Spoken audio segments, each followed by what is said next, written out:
ጤና ይስጥልን እንደምን ሰነበታችሁ። የዘመንና ቴክኖሎጂ ፕሮግራማችን እነሆ ተጀምሯል።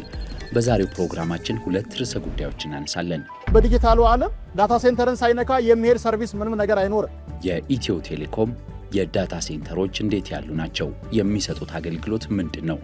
ለእርሶ የኢትዮ ቴሌኮም የዳታ ሴንተር ምን ይዞሎት ቀርቧል? ሁለተኛው ፕሮግራማችን ደግሞ ዓለም አቀፍ ጉዳዮችን እየዳሰሰ ወደ ሀገራችን የሚመጣ ነው። ከቴሌኮም ወደ ቴክኮም የሚደረገው ሽግግር ምን ይመስላል? አብራችሁን እንድትቆዩ ግብዣችን ነው። ዘመንና ቴክኖሎጂ እነሆ ጀምሯል።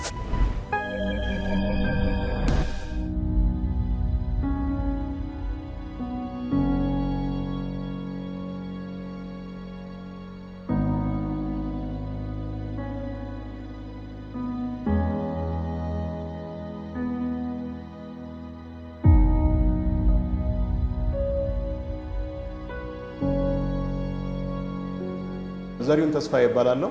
በኢትዮ ቴሌኮም የዳታ ሴንተር እና የኮር ሳይት ማኔጅመንት ሱፐርቫይዘር ነኝ።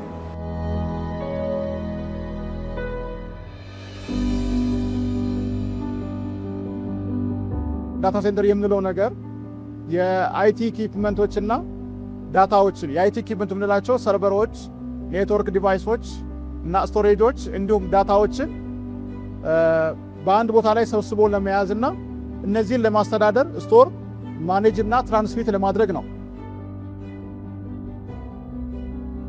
ዳታ ሴንተር በዘመናዊ ወይም ደግሞ በዲጂታሉ ዓለም የኮር ኤሌመንት ነው። ዳታ ሴንተርን ሳይነካ የሚሄድ ሰርቪስ ምንም ነገር አይኖርም። ዳታ ሴንተር ኮር ኤሌመንት ነው ወይም ደግሞ ዋናው ነገር ኮር ኮምፖነንት ነው ማለት ነው ለኢትዮ ቴሌኮም ሆነ ለቴሌኮም ካምፓኒ ማለት ነው። እንደ ኢትዮ ቴሌኮም ዘመናዊ ዳታ ሴንተሮች የምንላቸው 5 ዳታ ሴንተሮች አሉ። አንደኛው ከከተማዎች ወይም ደግሞ ዲአራችን ነው ወይም ደግሞ ዲዛስተር ሪከቨሪ ሳይታችን ነው። በዚሁ ልክ ያለ ዘመናዊ ዳታ ሴንተር ነው። በከተማ ውስጥ ያሉን ደግሞ ይሄ ጥቁር አንበሳ አሁን ያለንበት ሳይት ነው ወይም ደግሞ በእኛ ማይክሮዌቭ እንለዋለን። ኦል ኤርፖርት እንደዚሁ አለን። ንፋስ ስልክ፣ ቂርቆስና ለጋሃር ዳታ ሴንተሮች አሉ።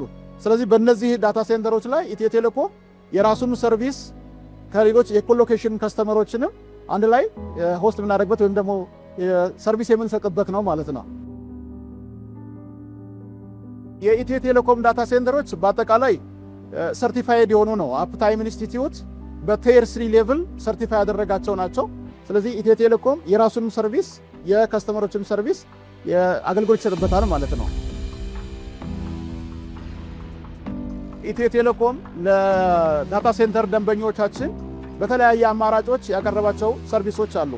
ይህ የምትመለከታቸው ዘመናዊ ዳታ ሴንተር ወይም በእኛ አጠራር ኤምዲሲ ወይም ሞጁላር ዳታ ሴንተር እንለዋለን። በጣም ዘመናዊ ኢነርጂ ኢፊሽንት የሆነ በሴኩሪቲም ከፍ ያለ ነው።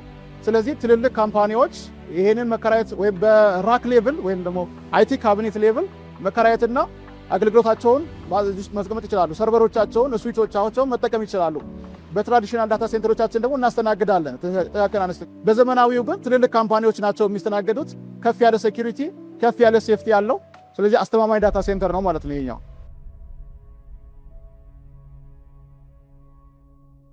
ሴፍቲ ስንል ብዙ ሌቭሎች አሉት። በሁለት ከፍለዋለን፣ ፊዚካል ሴኩሪቲ እና የዲጂታል ሴኩሪቲ። የፊዚካል ሴኩሪቲያችን እያንዳንዱ ሰራተኛም ሆነ ከስተመር ወደ ዳታ ሴንተሮቻችን ሲመጣ የራሱ የሆነ ጌት ፓስ ይኖረዋል። ያን ከያዘ በኋላ ፊዚካል ሴኩሪቲ ስታፍ አፕሩቭ ያደርግለታል። ወደ ዳታ ሴንተሩ ሲመጣ ደግሞ የዳታ ሴንተር ላይ ያለው የዳታ ሴንተር ቲም ሰፖርት ያደርገዋል ማለት ነው። እያንዳንዱ ወደ ዳታ ሴንተር የሚመጣ የራሱ የሆነ የፊንገር ፕሪንትም ሆነ ወይም ደግሞ የካርድ አክሰስ ይሰጠዋል። በዛ መሰረት የራሱን አይቲ ካቢኔት አክሰስ ያደርጋል። ከሱ በስተቀር ያንን የሱን አይቲ ካቢኔት አክሰስ የሚያደርግ ሰው የለም። ስለዚህ ሴኩሪቲው ከፍ ያለ ነው ማለት ነው።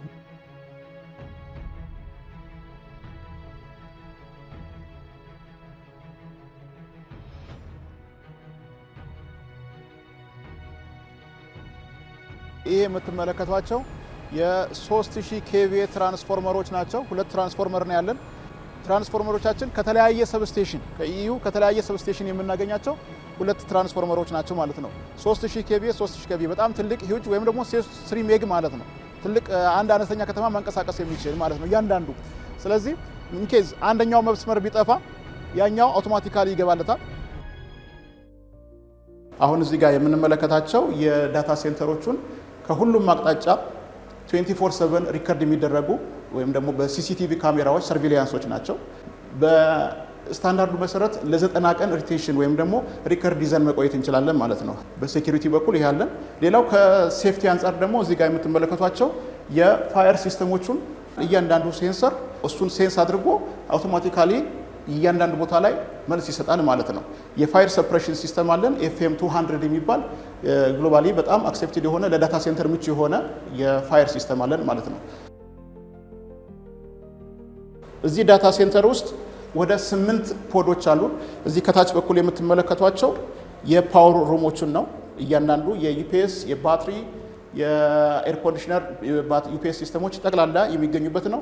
ከላይ የምትመለከቷቸው ደግሞ የፖድ የምንላቸው ናቸው። እነዚህ ፖድ የምንላቸው ፐርፎርማንስ ኦፕቲማይዝ ዴታ ሴንተር የምንለው ነው።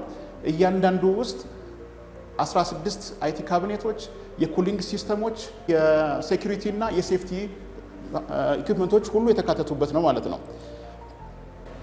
ይሄ ኩሊንግ ሲስተማችን ነው። እንግዲህ የኩሊንግ ሲስተማችን ከዚህ ቀደም በትራዲሽናል ዳታ ሴንተር ከነበረው ኩሊንግ ሲስተሞች በጣም የተለዩ ናቸው። ኢፊሽንት ናቸው። ኢነርጂ ኢፊሽንት የሆኑ ዳታ ሴንተሮች ስለሆኑ ኢፊሽንት ካደረጋቸው ዋና ምክንያት ደግሞ እነዚህ የኩሊንግ ሲስተሞች ናቸው።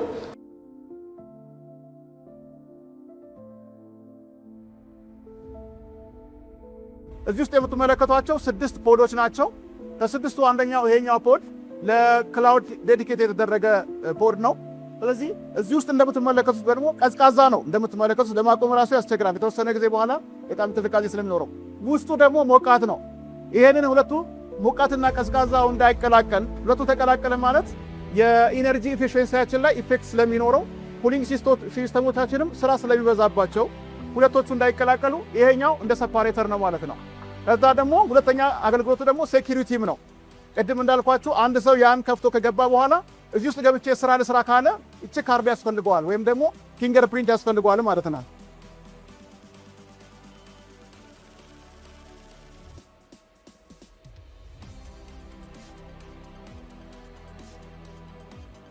በተጨማሪ እዚህ ውስጥ ደግሞ የራሱን የቻለ የሴፍቲ እና የሴኩሪቲዎች አሉ።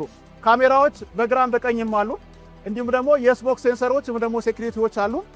ለእያንዳንዱ ደግሞ የፋየር ሰፕሬሽን ሲስተም አለ ወይም ደግሞ የእሳት አደጋ መከላከያዎች አሉ። እዚህ ጋር የምትመለከቱት እሱን ነው።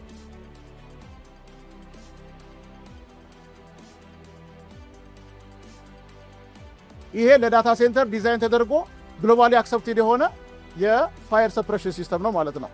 እና ቅድም እንዳልኳችሁ ለምሳሌ ይሄኛው ካርድ ይሄኛው አይቲ ራክ ለሆነ ክፍል የተሰጠ ነው። እኔ አሁን ልክፈት ብል መክፈት አልችልም፣ ምክንያቱም ፕሪቪሌጁ የለኝም። እዚህ ጋር እንደምታዩት ቀይ ነው የሚያበራ። ይሄ መክፈት አልችልም። ይሄን መክፈት የሚችለው ማን ነው? የራሱ ክፍል ብቻ ነው መክፈት የሚችለው። ይሄ ሴኩሪቲያችንን የሚያጠናክርልን ነው ማለት ነው።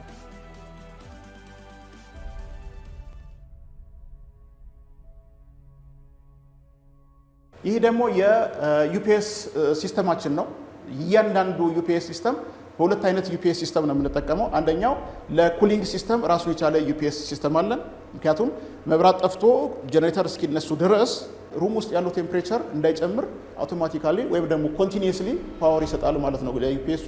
እንዲሁም በተጨማሪ ደግሞ ለአይቲ ዲቫይሶች ወይም ደግሞ ለሰርቨሮች፣ ስዊቾች፣ ስቶሬጆች ትልልቅ ስቶሬጆች አሉን። ዳታዎቹን የምንይዝበት ፕሮሰስ የሚደረግበት እንዲሁም ትራንስሚት የሚደረግበት ደግሞ ኔትወርክ ዲቫይሶች አሉ። ስለዚህ ለነሱ አውቶማቲካሊ ሰፖርት ወይም ደግሞ ፓወር የሚሰጥበት ዩኒት ነው ማለት ነው። ይሄ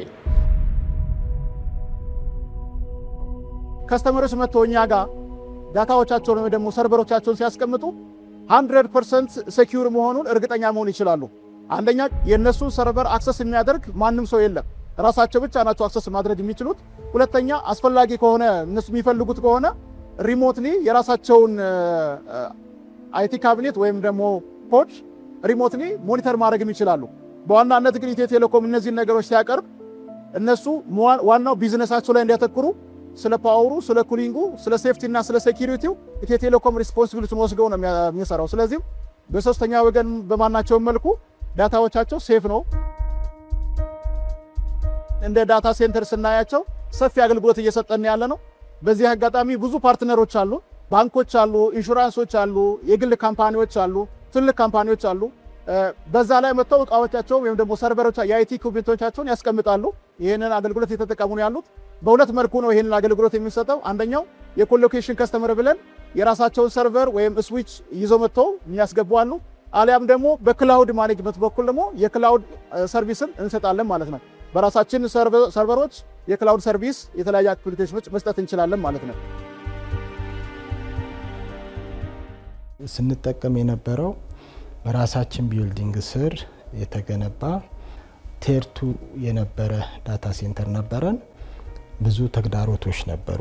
የአፕ ታይማችን ከኢንዱስትሪ ስታንዳርድ የወረደ ነበር።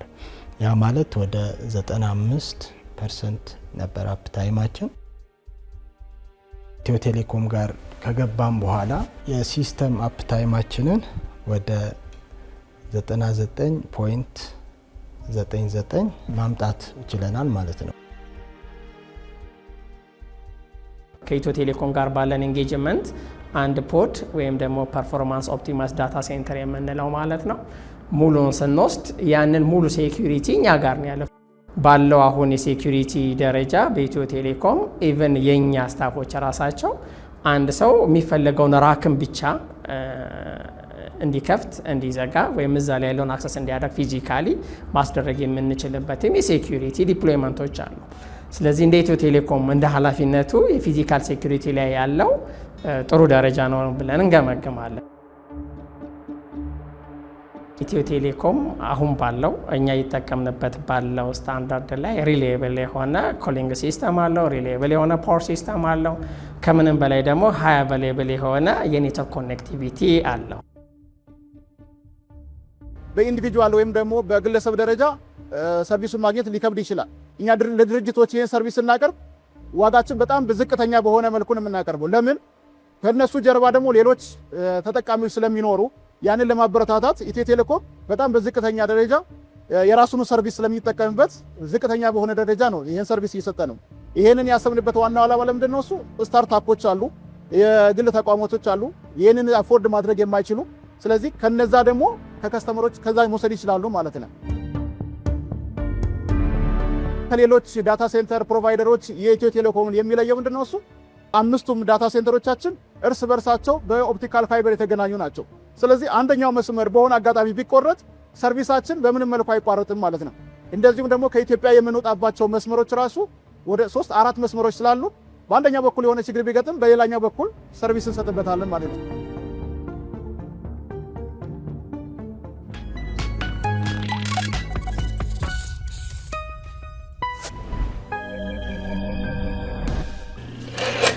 የተለያየን ማቀራረብ፣ ርቀትን መስበርና ግንኙነትን ማጥበቅ የቴሌኮም ኩባንያዎች ስራ ሆኖ ዘመናት አልፈዋል።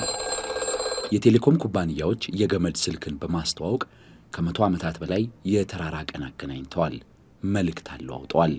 ዛሬ ዓለም ለደረሰበት የእድገት ልክ የስልክ ቴክኖሎጂ ትልቁን አበርክቶ ተወጥቷል።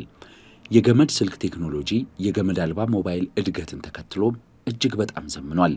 የዳታና የኢንተርኔት ግንኙነት ደግሞ የቴሌኮም ኩባንያዎች በሀገራችንም ይሁን በዓለም አቀፍ ደረጃ ያላቸውን ሚና እጅጉን አሳድጎታል። ሕይወትን አቅልለው ስራን አዘምነው ለግለሰቦችና ለሀገር እድገት እጅግ ልዩ ሚና ተወጥተዋል። ቴክኖሎጂ ግን አላረፈችም። አዳዲስ ነገሮች እየተፈጠሩ ዘመኑ እየተሸጋገረ መጥቷል። እናም የቴሌኮም ኩባንያዎች ባሉበት መቆም እንዳይችሉ አድርጓቸዋል። ከቴሌኮም ወደ ቴክኮም የሚለውም ጉዳይ የሚነሳው እዚህ ጋር ነው። ቴሌኮም ከግንኙነት አገልግሎት አቅራቢነት ወደ ዘመናዊ ሕይወት ግብዓት አቅራቢነት ሊሸጋገሩ የግድ ይላል።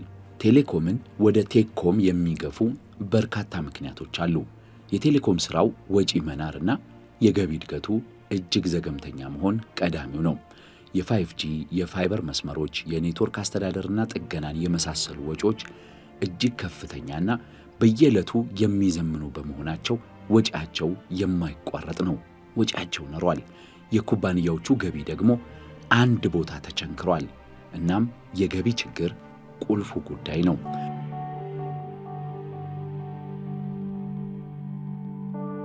በሌላ በኩል የደንበኞች ፍላጎት በፍጥነት እያደገ ነው። ፈጣን ጥራት ያለው የማይቆራረጥ ዲጂታል አገልግሎት ደንበኞች ይፈልጋሉ።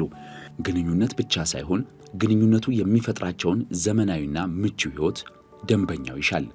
ኩባንያዎቹም ወጪ ቆጣቢና አርቲፊሻል ኢንተለጀንስ AI የታከለባቸው አሰራሮችን በመጠቀም የዳታ ትንታኔን በመጠቀም ወጪን መቀነስ ይጠበቅባቸዋል።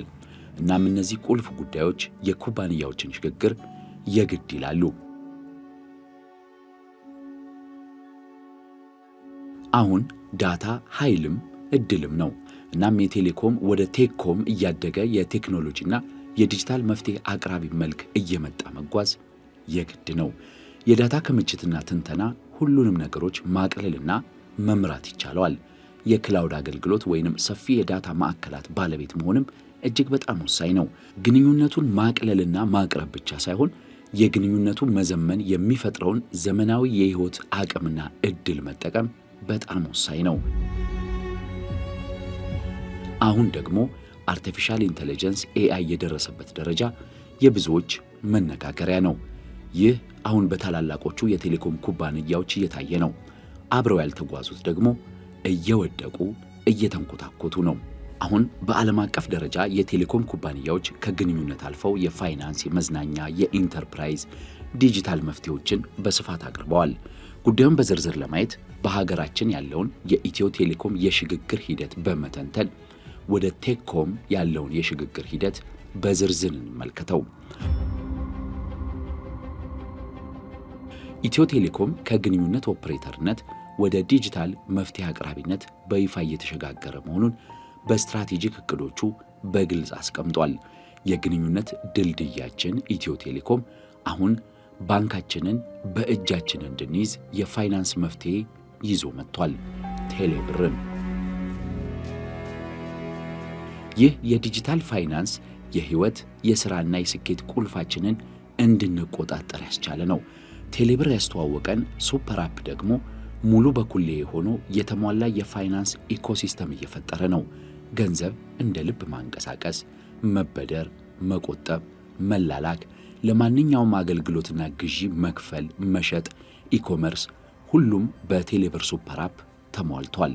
ቴሌብር ሱፐር አፕን የመሳሰሉት አይነት ዘመናዊ የዲጂታል መፍትሄዎች በርካታ አገልግሎቶችን በአንድ አቅፈው ተገኝተዋል። ለተጠቃሚዎችና ለሸማቾች ከፍተኛ ዕድል የፈጠሩ፣ ለሻጮችና ለወጣቶች ደግሞ የሥራ ዕድል በር የከፈቱ ቴክኖሎጂዎች ናቸው እነዚህ የሱፐር አፕ ቴክኖሎጂዎች። የክላውድ ዳታ ማዕከላት የቴሌኮም ጉዞ ቁልፍ ነው። አሁን መረጃ ዳታ እጅግ በጣም ወሳኝ ነው። ይህ ደግሞ በስፋት ሁሉንም የኢኮኖሚ ተዋናዮች በፈለጉት አቅምና ቅልጥፍና ማስተናገድ የቴክ ካምፓኒዎች ቁልፍ መገለጫ ነው። እናም ኢትዮ ቴሌኮም ይህንን ሽግግር በአስገራሚ ቅልጥፍና ተያይዞታል። ስማርት መፍትሄ የምንላቸው የተለያዩ አገልግሎቶች ኢትዮ ቴሌኮም የግንኙነት ተቋም ብቻ ሳይሆን ሕይወትን፣ ስራን፣ ኑሮን የሚያቀሉና የሚያዘምኑ አገልግሎቶች አቅራቢ መሆኑን የሚያስመሰክር ነው። የስማርት ሲቲ ልማት፣ ERP፣ ስማርት ፓርኪንግ፣ ዲጂታል ግብርና፣ ትምህርት፣ ሜዲካል ከብዙ የኢትዮ ቴሌኮም አገልግሎቶች በጣም ጥቂቶቹ ናቸው። በነገራችን ላይ ይህ የቴሌኮም ኩባንያዎች ወደ ቴክኮም እያደረጉት ያለው ሽግግር የኩባንያዎቹን ዕጣ ፈንታ ብቻ አይደለም፣ እንደውም የሀገር እድገት ወሳኝ ጉዳይ ነው። የሀገር መትረፍ ጉዳይ ነው። የቴክ ካምፓኒ ጉዞ ሀገርን የሚያዘምን፣ ተገቢውን ቴክኖሎጂ እንድታገኝ የሚያስችል እንዲሁም የእያንዳንዳችንን ሕይወት መቀየር የሚወስን ሽግግር ነው። ትልቁ ነገር ይህንን የዓለም ሽግግር ፈጥኖ ተረድቶና ተከታይ ሳይሆን እኩል ተራማጅ ሆኖ መሄድ ላይ ነው። የቴክኖሎጂ መፍትሄ አቅራቢ ተቋማት ዛሬ የዓለም ግዙፎቹ ተቋማት ሆነዋል። ሀገራችንም ወደዛው ናት። አንድ ጥያቄ ግን መጠየቅ አለብን። የእኛም ጉዞ ከዛ ጋር የተናበበ ሕይወታችን የተሳሰረ ነው ወይ? በነገው ባቡርስ ላይ ተሳፍረናል ወይ የሚለውን